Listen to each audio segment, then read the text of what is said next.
What's going on, Mountaineer Nation? Welcome back into the Country Roads Webcast. As always, I'm Jordan Cruz. Today, we're back with the Baylor edition of Cruz Film Reviews, our third edition of Cruz Film Reviews of the 2022 season, not including the 2022 spring game. Excited to bring back this series here on the Country Roads Webcast channel, and hope you guys enjoy it. But before we get into it, just wanted to give you guys a quick reminder, if you would, do us a favor, hit that like button, give us the thumbs up. That'll really help this video's performance and help our future videos' performances as well. And if you're a West Virginia fan and you haven't already, go ahead, scroll down, hit that red subscribe button. Helps us, helps you, helps get more of this Mountaineer football content out to Mountaineer Nation. And if you are subscribed, go ahead, click that notification bell right beside the subscribe button. That'll notify you when we go live and then when we put out this Mountaineer football content as well. And as always, if you really want to support the Country Roads Webcast, one of the best ways to do so is buy some merch from our merch store, which is linked in the video description down below. Get you a Country Roads Webcast hat, shirt, coffee, mug, sticker, you name it. We've got it there with the CRW logo, and we really appreciate you guys supporting us any way you do. And one of the best ways is just viewing the videos, sharing it out, and of course, subscribing. So we appreciate all you guys that tune in. That being said, let's get into it. All right, so we'll begin the Baylor edition of Cruz Film Reviews here with a good 2-for-1 here. 2 plays we're going to watch here by the Mountaineers to start this game. Their first big play here, you see JT Daniels' tight window over the outstretched arm of the linebacker there. I believe that was Matt Jones. And Caden Prather with his first big catch of the day. He would end up having a career day, but that was his first big play there, a 19-yard grab for the Mountaineers on the opening drive. I thought they did a great job starting this game. You see the Mountaineers going quick, something they've done this year after big plays. Tony Mathis, hole's not there, patient, bounces it, makes a man miss, and runs into the end zone for a 7-yard touchdown run. I thought the Mountaineers did a great job in this game, getting off to a fast start. Not only did the defense stop Baylor, who got the ball first, and get the ball back to the Mountaineers quickly, but the Mountaineers drove down the field. Nice drive, well executed, and Tony Mathis punched it in the end zone. And I think we see on these first 2 plays, the 2 players that ended up having, career days for the Mountaineers, best game of their careers, make big plays there. Caden Prather and Tony Mathis, as the Mountaineers got off to an early lead at 7-0.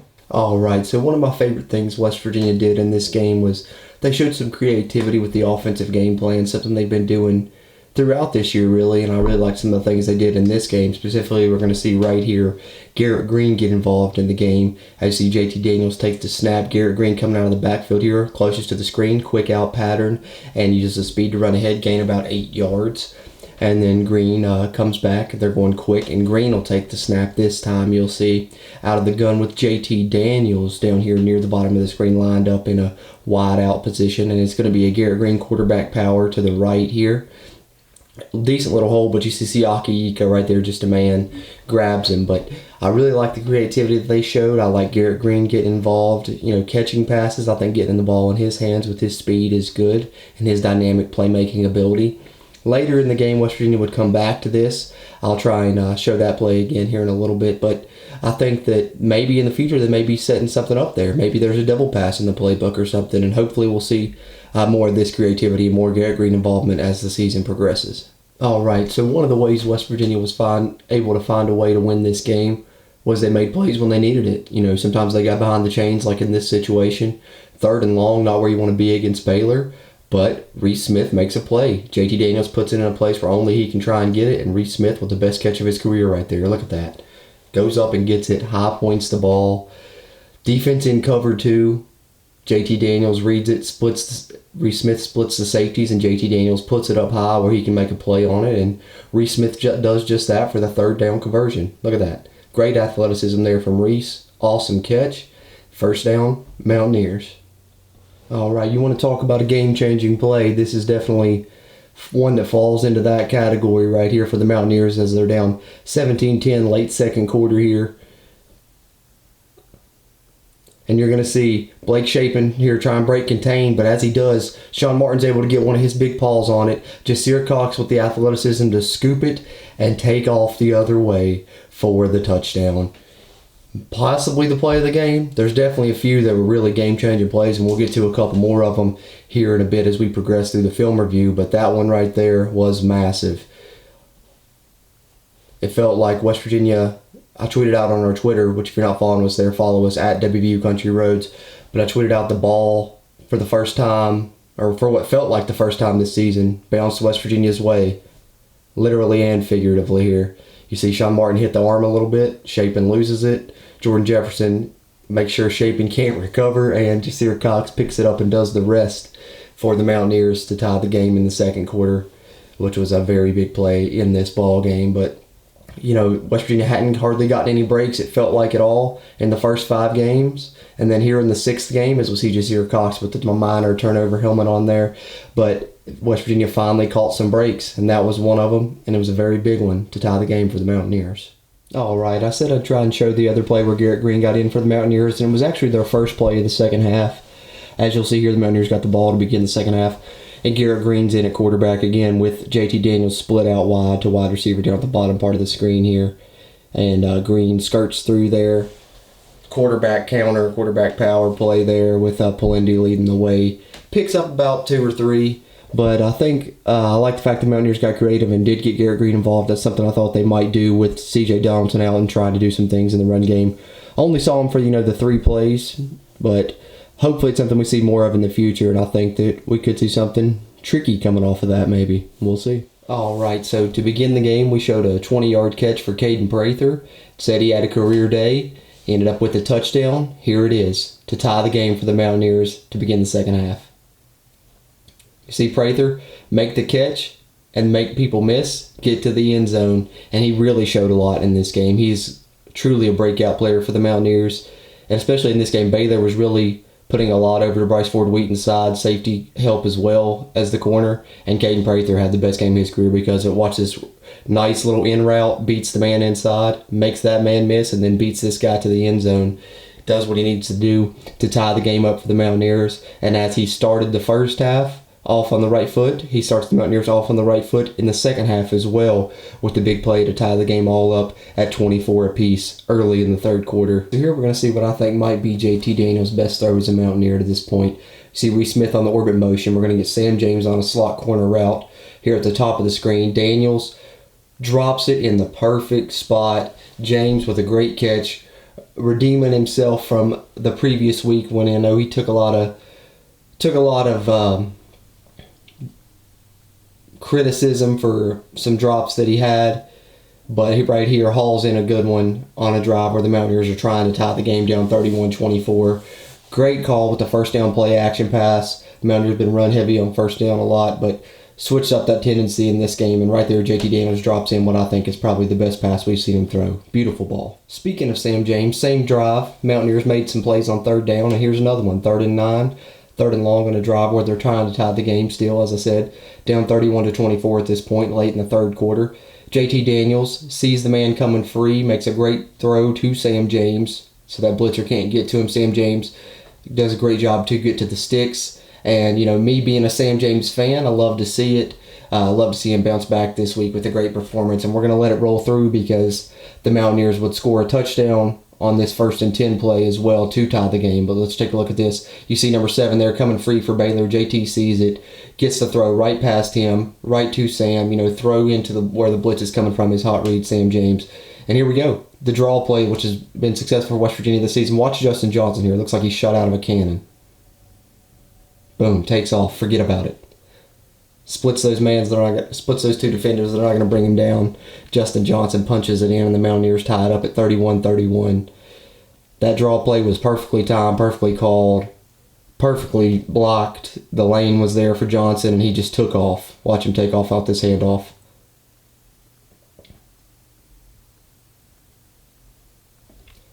Very impressed with how the Mountaineers were able to run the game against what has been the Big 12's top run defense and one of the top run defenses in the country according to PFF.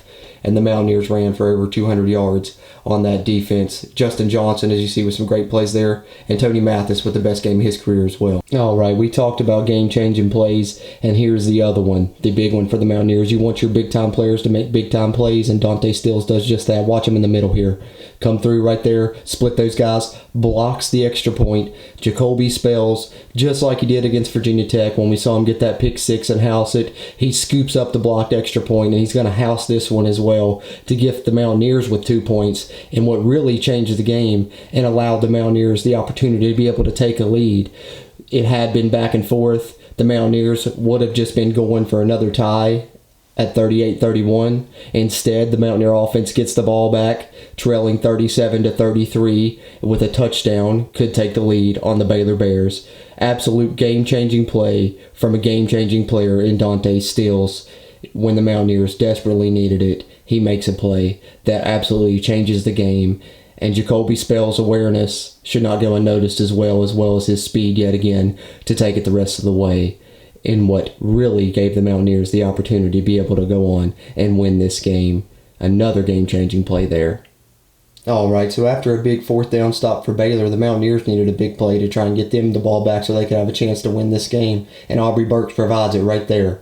As you see, coming in on the running back, Jones puts his helmet down and it hits the football directly. And then after a scrum, the Mountaineers would come up with it. Jasir Cox, again, the man that had the scoop and score earlier, would get his second fumble recovery of the game right here. Let's take a look at the replay here and this excellent play by Aubrey Burks to, another game-changing play we were talking about earlier. Watch this. Burks coming in on the running back. Just perfectly timed, right on the running back's arm, knocks the ball out, and then the Mountaineers do what they're supposed to do, swarm to the ball, and end up with the recovery in the scrum. Jasir Cox again on the recovery, and the Mountaineer offense is in business here midway through the fourth quarter, and the Mountaineers find a way yet again. All right, we talked about Tony Mathis having a career day. Here we go. Late snap of the play clock. You're going to see Sam James in motion. Counter play for Mathis, reads it perfectly, makes that man miss, goes the distance, 39 yards for the go-ahead touchdown in the fourth quarter. What a game from Tony Mathis. Over 160 yards rushing and 2 touchdowns. That second one right there being the biggest one of his Mountaineer career to this point in the biggest game that he's had in his Mountaineer career to this point, the career day, 160 yards rushing. Look at this great blocking. Palinde on the lead there on the counter, and Tony Mathis makes a man miss and does the rest. Shows a little speed that we haven't seen to be able to get to the end zone and outrace people there. Love the counter play the Mountaineers ran there. Loved it when they were running against Virginia Tech. Love that they've continued to be doing some different things in the run game other than just inside zone. We've seen counters, we've seen powers, we've seen sweeps, and the counter play there pays off for the Mountaineers. And even though it's the Big 12's top run defense, the Mountaineers deliver what would be one of the decisive blows of this game through the run game and Tony Mathis in his career day. All right, so we've talked about Dante Stills making game-changing plays and being one of the players of the games, and Jasir Cox, and both rightfully so, but can't fail to mention Aubrey Burks as well. We saw him force the fumble earlier, and we're going to see him with an interception here as Jarrett Bartlett provides the pressure, holds the freshman Jones' legs. Aubrey Burks comes, intercepts the ill-advised throw from the freshman who should have probably just taken the sack, especially with Baylor already in field goal range.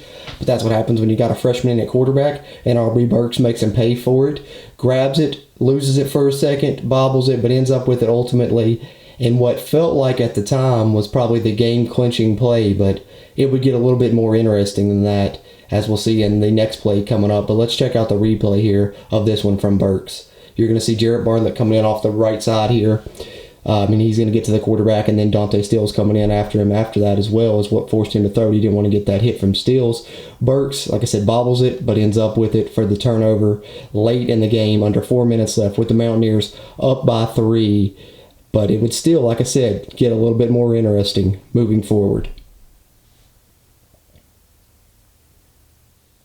All right, so here we go. First play following the interception with the Mountaineers with the ball back. Just over 3 minutes remaining in the game, up 40-37. We're going to see the Mountaineers come out on what's first and 15 following a false start penalty. But they're going to do a little play-action game here. Roll with JT Daniels rolling to the right here. And JT Daniels himself makes a little ill-advised throw that is intercepted by Dylan Doyle there, as you see, for the Baylor Bears, giving the ball right back to Baylor with the chance to tie or take the lead. And a lot of people have criticized West Virginia passing the football here, but I can't really knock it too much just due to the fact that West Virginia had broke their tendency and passed the ball on first down a lot this game and had been having good success for it. So it's one of those things, if it ain't broke, don't fix it. I realized there was just, over 3 minutes left and the Mountaineers were probably, looking to run time on the clock and force Baylor to use their timeouts. But with Baylor having all 3 of their timeouts, you're going to have to get a couple first downs. So I really can't knock the decision to try and hit a play-action pass on first down. The throw, I think, is the bad decision. But as you see when JT Daniels throws it, Doyle has his back to him, so I think he thought that Doyle never would see the throw coming and he could squeeze it in there, but Doyle turns his head at the perfect time right when the ball is coming in and intercepts it. So, the defender had his back to Daniels, and I think that's what Daniels was thinking. But either way, ill-advised throw. I think, either take a check down or just throw it away and, try and continue the drive and run the clock out. But still, like I said, it would get a little bit more interesting moving forward. The game is not over yet. We thought the Mountaineers had it sealed. They don't. It continues. As we see right there, the next play I wanted to show anyways, as it pops up right there, so we'll just continue to roll right with it. Dante Stills with the TFL on Baylor's first play of their drive, and that ties him for the career record in tackles for a loss in West Virginia University football history. He has tied Grant Wiley, so his next tackle for a loss that he records this season, he will become the Mountaineers' all-time tackle for a loss leader. And so that's great to see, and also put Baylor behind the chains on this drive, in which would ultimately keep them out of the end zone, and the Mountaineers would get the ball back all evened up at 40-40. All right, so here we go. Decisive drive for the Mountaineers, and we're going to show the player of the game here with back-to-back great plays that really led to the Mountaineer win. We talked about his career day. You see him there, take the draw play, gain about 9, and then right here is when he really does it. Mountaineers are going to run outside zone to the right, and Tony Mathis perfectly executes it with what is, another candidate for play of the game and another candidate for player of the game with his career day. Watch this, put his foot in the ground, get up the field, got blockers at the second level, forget about it. Tony Mathis into the red zone, under a minute left, 47 seconds to go, and the Mountaineers would then force Baylor to start using their timeouts to leave them with no timeouts to be able to execute a game-winning drive themselves as they set up the game-winning field goal, thanks to an excellent run by Tony Mathis in a game in which it was an excellent performance by Tony Mathis and the Mountaineer run game. And shout out to the West Virginia offensive line, though, for a lot of these lanes. I know Matt Moore's another guy that's taken a lot of criticism, a lot of flack, but he deserves a shout-out for how this run game has performed for the majority of the season, save the Texas game, for the West Virginia offense. All right, so as I said, West Virginia not able to punch it in, but they were able to force Baylor to use all 3 of their timeouts. So not only would they not have any remaining to try and get a game-winning drive together, or a game-tying drive, but they also didn't have any to ice Casey Legg. Not that it would have mattered, as he's perfect this season on extra points and perfect on field goals. 9 of 9 prior to this kick right here, which would be the decisive one and a game winner that I'm sure he will remember as one of his favorites of his Mountaineer career, as we see it here. Malashevich on the hole, Brinkman on the snap, and Legg knocks it through perfectly from 22 yards out in what would be the game winner for the West Virginia Mountaineers. JT Daniels leads a great drive. Tony Mathis does his part. As we said, he had a career day, and the Mountaineers defeat the Baylor Bears 43-40 to get their first win in Big 12 play so far in the 2022 season, as well as get back to 500 at 3-3 on the season. And Baylor remains winless in Morgantown since the Mountaineers have joined the Big 12 Conference. And it's a win that Neil Brown needed, it's a win this program needed, and this fan base needed it. And it's great to see. And the Mountaineers have something that's very important moving forward now, and that's hope. And on the foot of Casey Legg, they're able to win this game 43-40 over the Baylor Bears. Appreciate you guys tuning into Cruise Film Reviews yet again. Comment below, let me know what your favorite play of the game was and your thoughts on the remainder of the season from the Mountaineers moving forward.